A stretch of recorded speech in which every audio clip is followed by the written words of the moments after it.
बिस्मिल्लाहिर्रहमानिर्रहीम। अस्सलाम वालेकुम जी स्टूडेंट्स।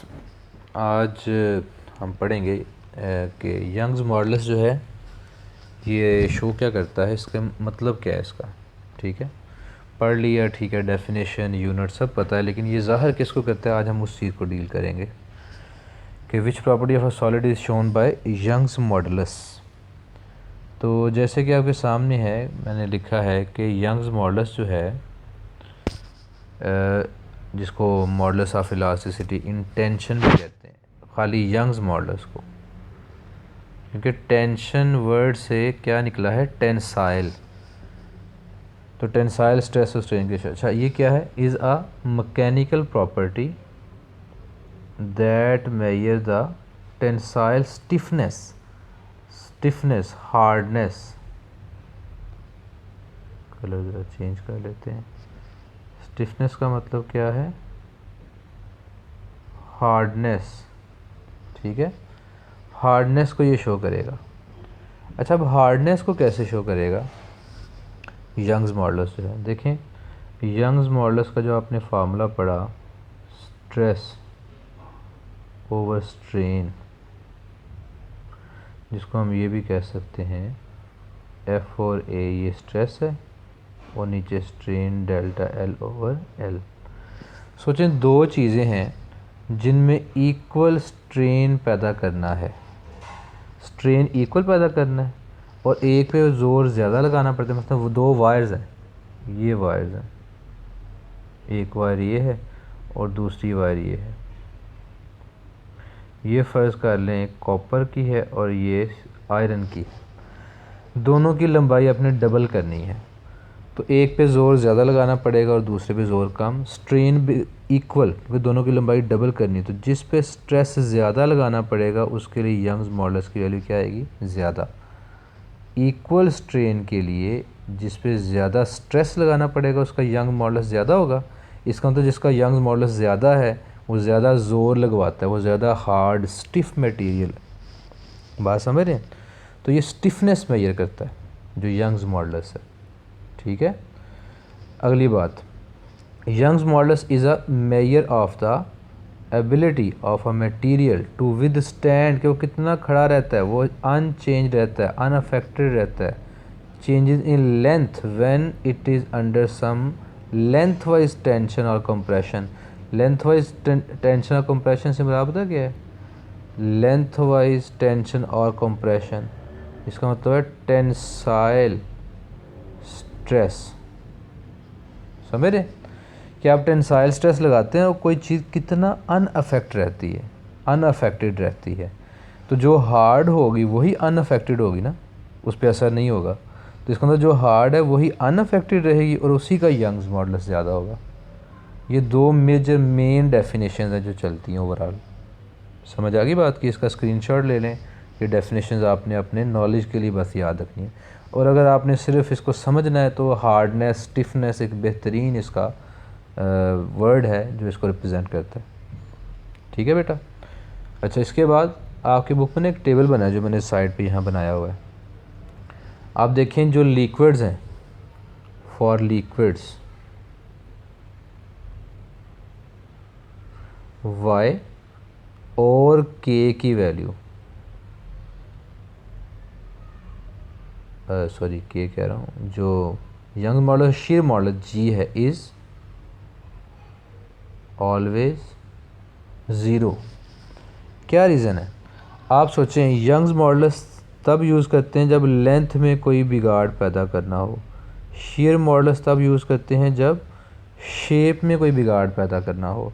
अब लिक्विड जो हैं, आप सोचें पानी का गिलास है, पानी के गिलास एक वाटर ग्लास है, वो फुल है, उसकी आपने लेंथ चेंज करनी है तो आपको फोर्स लगानी पड़ेगी। फोर्स लगा के लेंथ चेंज करेंगे? बिल्कुल नहीं। F over A over delta L over L, मैं इसको ऐसे भी लिख सकता हूँ, F multiply by L over A multiply by delta L. आपको ज़ीरो फोर्स लगा के भी लेंथ चेंज, आप ज़ीरो फोर्स लगा के भी लेंथ चेंज कर सकते हैं। कैसे? उसको किसी पाइप में डाल दें, बगैर फोर्स लगाए किसी पाइप में उसको शिफ्ट कर दें, लेंथ वेरी कर जाएगी। उसको ज़मीन पे उंडेल दें, लेंथ देखो वो कहाँ तक पानी जाएगा। तो फोर्स तो नहीं दरकार, इसलिए यंग मॉडल्स की वैल्यू ज़ीरो होती है। इसी तरह शेप चेंज करने के लिए क्या आपको जोर लगाना पड़ेगा, F/A delta A/A। Shape change करने के लिए जोर लगाना पड़ेगा। जोर जिसको मैं स्ट्रेस कहता हूँ, ज़ीरो जोर लगाए बगैर लिक्विड की शेप चेंज हो जाती है। तो इसलिए शेयर मॉडुलस की वैल्यू भी क्या होगी, ज़ीरो। जैसे लास्ट पे देखें वाटर है, ये ज़ीरो वैल्यू देख रहे हैं। इस मरकरी ये ज़ीरो वैल्यू। एक तो ये है कि ज़ीरो है। कुछ चीज़ों के लिए आप देखेंगे यहाँ पे डैश, जैसे बोन्स और कंक्रीट के लिए देखें वो ज़ीरो वैल्यू नहीं लिखी उन्होंने वो कुछ डैश यानी वैल्यू लिखी नहीं। इसका मतलब वो इंतहाई हार्ड हैं। आप अगर बल्क मॉडल्स देखें बोन का, इसका मतलब उसका वॉल्यूम चेंज किया ही नहीं जा सकता। इतनी सख्त है कि वॉल्यूम नहीं चेंज कर सकते। आप उस पर प्रेशर लगाएं टूट जाएगी, वॉल्यूम नहीं चेंज होगा। कंक्रीट भी अपनी मजबूती में मशहूर है। ना उसकी शेप चेंज कर सकते हैं, ना उसका वॉल्यूम चेंज कर सकते। बात समझ लें। तो ये तो था यंग्स मॉडुलस, ठीक है। तो एक तो बेटा ये बात। दूसरा हम क्या करेंगे, इसके कुछ MCQs मैंने आपसे वादा किया था कि वो हम MCQ सॉल्व करेंगे। MCQ आपके सामने MCQ 1 है। आपका तरीका ये होना चाहिए कि आप वीडियो को पॉज करें, क्वेश्चन पढ़ें, अपनी तसल्ली से जवाब सोचें, फिर वीडियो प्ले करें और आंसर देखें क्या वही है जो आपने सोचा है। तो मैं आंसर लिख देता हूँ, आपने पॉज करके तो फिर आंसर देखना है, ठीक है बेटा।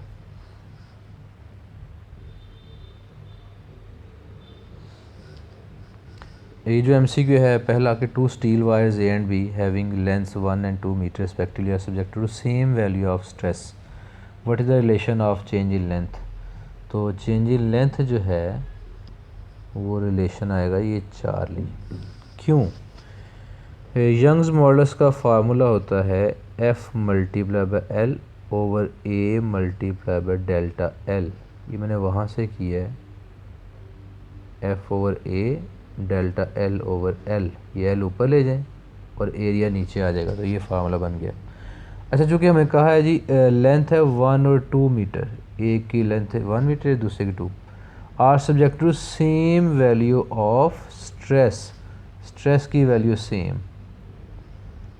तो ये स्ट्रेस सेम हो गया। तो फिर material same, two steel wires, तो यंग मॉडुलस भी सेम।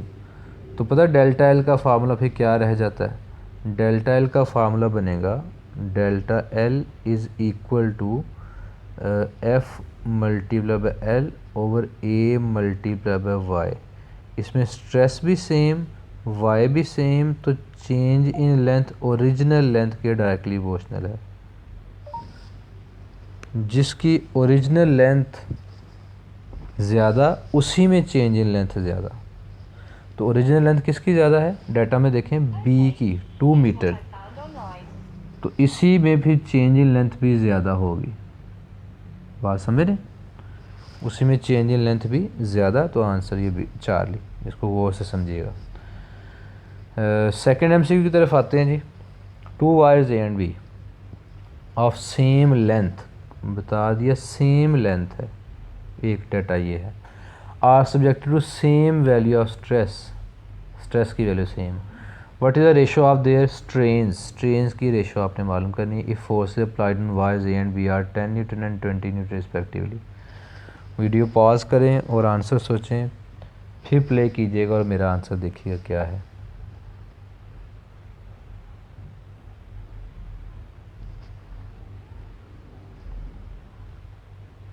चलें जी, यंग्स मॉडुलस होता है स्ट्रेस ओवर स्ट्रेन। अब उन्हें स्ट्रेन की रेशो पूछी है, तो ये delta L over L completely उधर लेके चले जाएं। Delta L over L is equal to F over A multiply by Y। ये स्ट्रेन है जिसकी रेशो मालूम करनी है। हमें बताया गया स्ट्रेस सेम है, यंग्स मॉडुलस सेम है। स्ट्रेस सेम ये, और यंग मॉडुलस भी सेम, स्ट्रेस भी सेम, तो स्ट्रेन भी सेम। ठीक है, दोनों बार में स्ट्रेन सेम होगा, आंसर ये आएगा। कई बच्चे सोचेंगे जी फोर्स तो डिफरेंट है, तो ठीक है, स्ट्रेस का फार्मूला होता है F ओवर A। अगर किसी वायर पे फोर्स 10 न्यूटन की बजाय 20 न्यूटन है, फोर्स डबल है, तो एरिया भी उसका डबल ही होगा, तभी तो ये कैंसिल होकर स्ट्रेस सेम आएगा ना।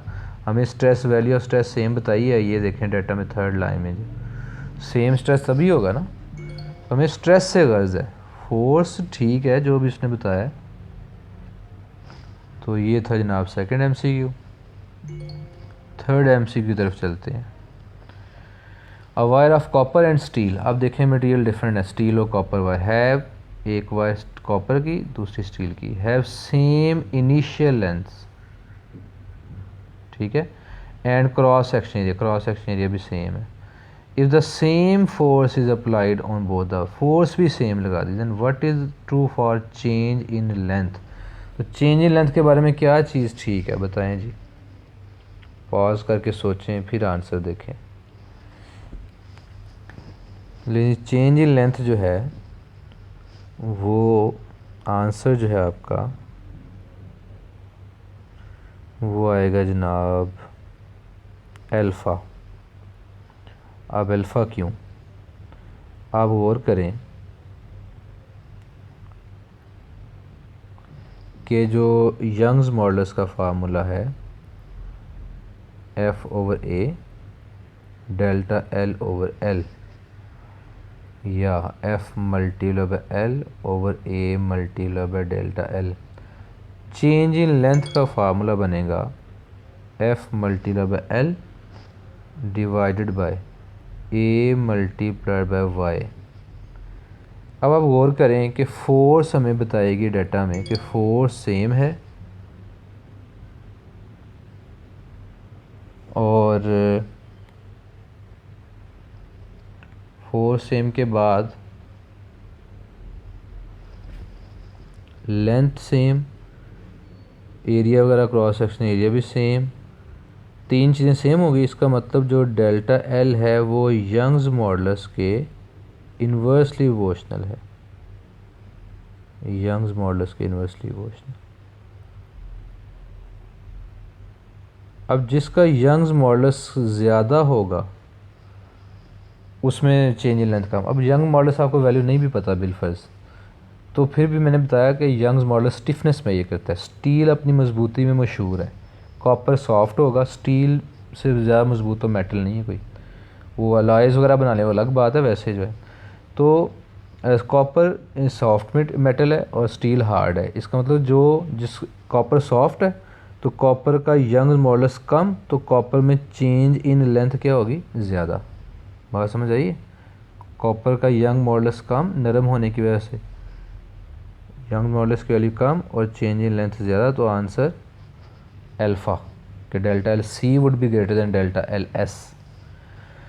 आखिरी MCQ fourth, two aluminium wires P and Q have radii in the ratio 1:2, radii दे दी, if they have same initial length and force applied then the ratio of strains आपने मालूम करनी है, स्ट्रेन्स की रेशो ये वाली।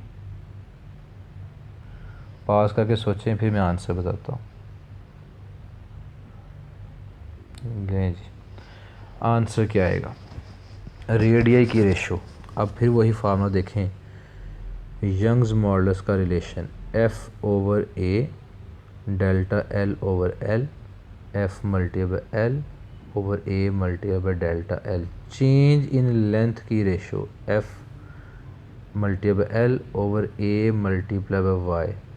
अच्छा, तीन चीज़ें सेम होंगी, कौन सी तीन चीज़ें सेम होंगी, ये वाली, क्योंकि मैं कहा कि 2 एलुमिनियम वायर्स, इसका मतलब यंग मॉडल सेम, फिर have same initial length same हो गई, यंग मॉडल सेम हो गया, एंड फोर्स अप्लाइड, फोर्स भी सेम हो गई।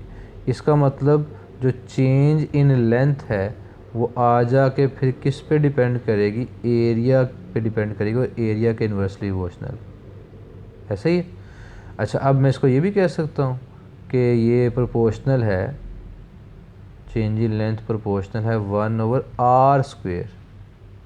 r² कैसे, क्योंकि जो एरिया का फार्मूला है वो होता है πr²। अब पाई तो कांस्टेंट है, वो लिखने की ज़रूरत ही कोई नहीं, तो रेडियस के स्क्वायर के इन्वर्सली हुआ ना, तो रेडियस के स्क्वायर के इन्वर्सली अगर रेडियाई की रेशो 1:2 है, पहले इसका 1:2 का स्क्वायर करें, डाटा में देखें 1:2 का स्क्वायर वो क्या आ जाएगा 1/4, फिर उसका उलट करें, क्योंकि चेंज इन लेंथ रेडियस के स्क्वायर के इन्वर्सली प्रोपोर्शनल। इसका तरीका पता क्या होता है स्टेप वाइज करने का? यहाँ मैं कर देता हूँ कि पहला तरीका ये होता है कि आप पहले रेडियस की रेशो देखें क्या है, R1 R2, 3 स्टेप में ये एमसी को सॉल्व करना है, वही 1 2 जो डाटा में दी है। फिर रेडियाई के स्क्वेयर्स की रेशो मालूम करें, रेडियाई के स्क्वेयर्स की रेशो वो क्या आएगी 1 4। फिर आपने आना है चेंज इन लेंथ की ratio delta L1 delta L2, और आपने इस रेशो का उलट कर देना है 4 1। क्यों? चेंज इन लेंथ की रेशो रेडियस के स्क्वायर की रेशो के इन्वर्सली प्रोपोर्शनल थी। पहले रेडियस की रेशो देखें, फिर उनके स्क्वायर की रेशो, फिर इसको उलट कर दें तो आपका आंसर आ जाएगा।